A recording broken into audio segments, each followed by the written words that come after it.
Okay, good morning everyone, and welcome to our listeners on Torah Anytime as well. This week, I want to continue on what we spoke about last week, which is the topic of Genizat Kitvei HaKodesh, making sure to dispose, I wouldn't say to dispose, to bury holy writings. As a matter of fact, on Friday, I got a phone call from Rabbi Yoshua Bitan from the Valley, from the Bet Knesset Ema Banim, and he told me that today at 10:15 they are going to make a procession of Genizat Kitvei HaKodesh. They have a plot that they bought that actually the cemetery donated to them, and he got in touch with one of the leaders of the community of Fez from the previous who remembers how they used to do it in Fez in the 1950s. He even has a picture of it. I can send it to you.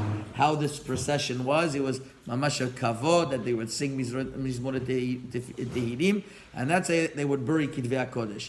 Nowadays, unfortunately, people just throw them away. They don't know where to go. There's a bin in Or El Hanan that people take it to, and they dispose of it. But for the most part, we're so overwhelmed with so much. So much quantity of Geniza, we don't know what to do with it. So last week I spoke a little bit about it. Today I want to tell you the following. I want to give you a guideline specifically for different types of photocopies, papers, children's parasha sheets, magazines, newspapers that have Divrei Torah. What do we do with them? Okay?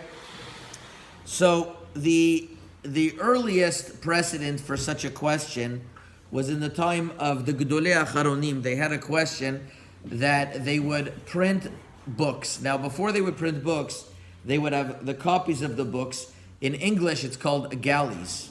In Hebrew, it's called, in the language that they used in Europe, was kartikin, that they would print books. And for the first run of printing these books, it would be a practice run to get it right.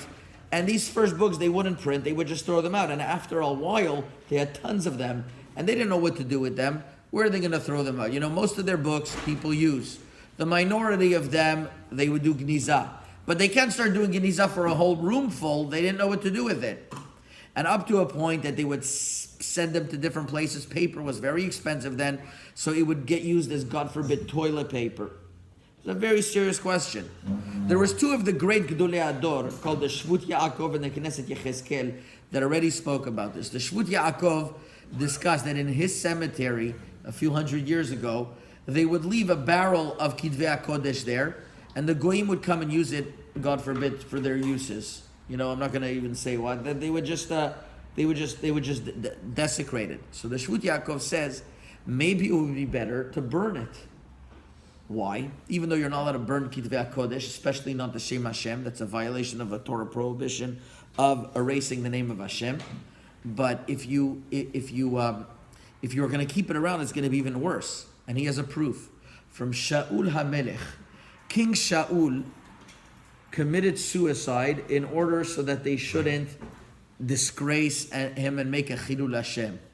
So he says, you're not allowed to commit suicide, but in a case where it's going to be so much of a disgrace, a Chilul Hashem, you'd be allowed to, all the more so with burning the name of Hashem. He says that you'd be able to burn these Kitvei HaKodesh.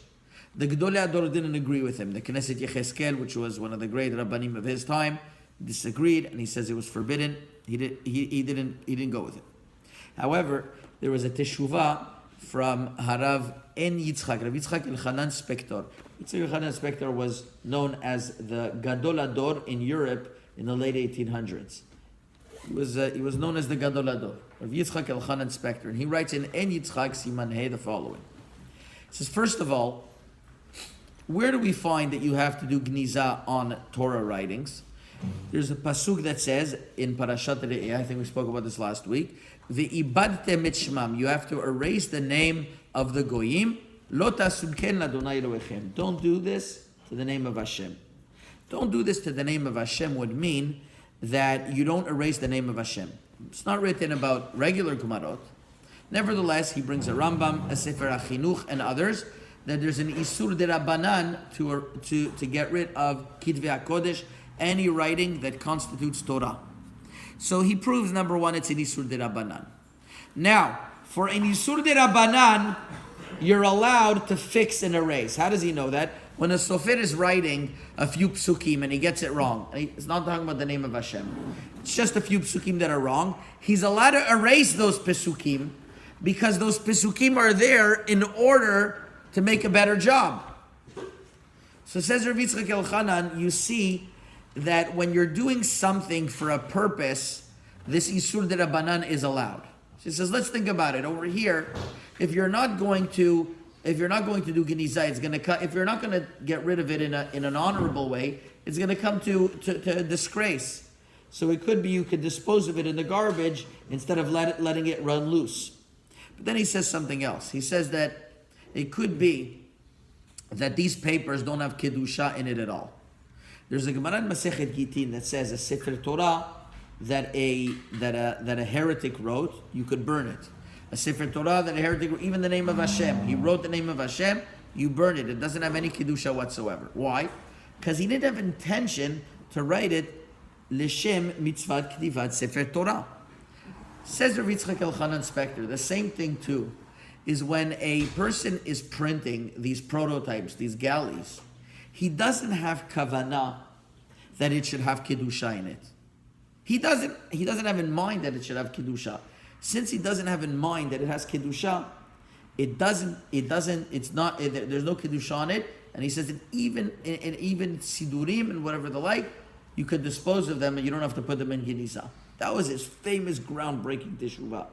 The Nitziv in Meshiv Davar says very similar. They all go along that in order to something to have kedusha, it has to be designated for kedusha.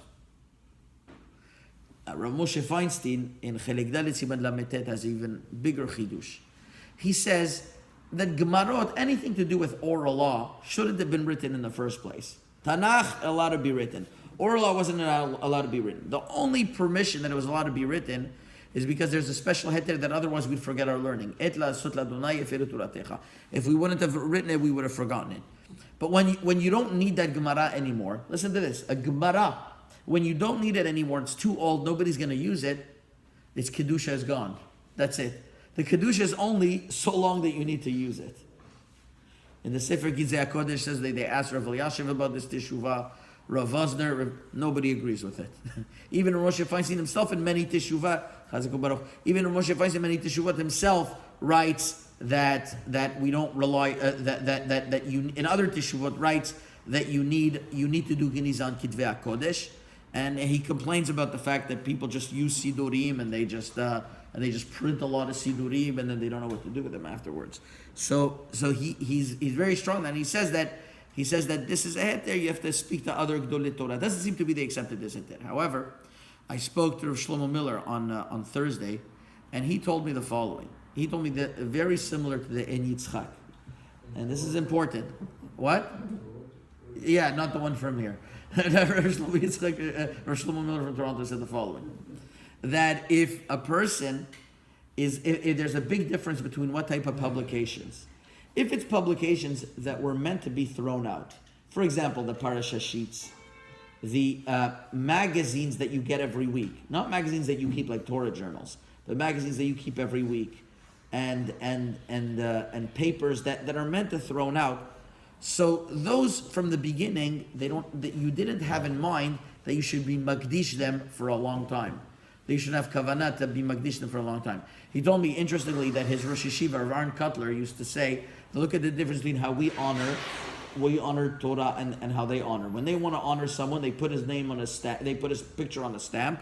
And where does the stamp go? It gets stepped on, thrown away, garbage. But yes, we don't do that. We try to keep Torah as sanctified as possible. But when we sanctify Torah, we need to do Geniza. And since we're in a place of Shatat Chak, he specified, since it's a Shatat Chak, it's a difficult time, we don't know what to do all the Geniza, there is a leniency regarding newspapers and parasha sheets and the like, as long as they don't have the name of Hashem, you'd have to look for that you could put them in the recycling bin, because that's less Kedusha. There's also a Shidot Uchuvot HaRatzvi that writes that it's not you doing it, it's a grama, what? All these publications will have the name of Hashem, if they write psukim. No, not all of them.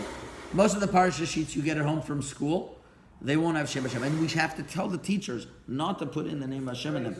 You know, they printed a Geniza flyer, because I'm giving a shiur about this on Monday.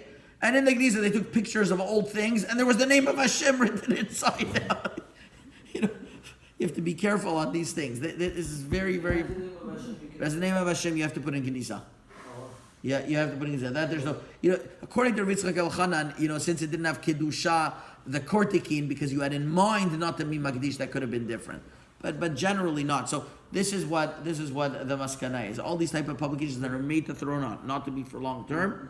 If you would put them in a bag that's not see-through, that would be the best, because it's the less bizayon, and you put it in the recycle, there's what to rely on. But why the recycle? Because the recycle then it's a little bit less. It could get reused for uses that are going to be... You're right, but that's a very far grama. That's not like right away. That's going to be, first of all, incinerated in a pulp. It's going to be more than bofin grama. It's not going to be like with garbage with potato peels and everything like that. That's why it's a little bit better. Not saying that this is the best. The best would be to throw every way in Geniza, but it's just so difficult nowadays. This is one of the leniencies, and Hashem should give us koach. The more that we honor the Torah, the Bezat Hashem, we should grow, and it should inspire us. The more kedusha v'tara. Chazak u'baruch.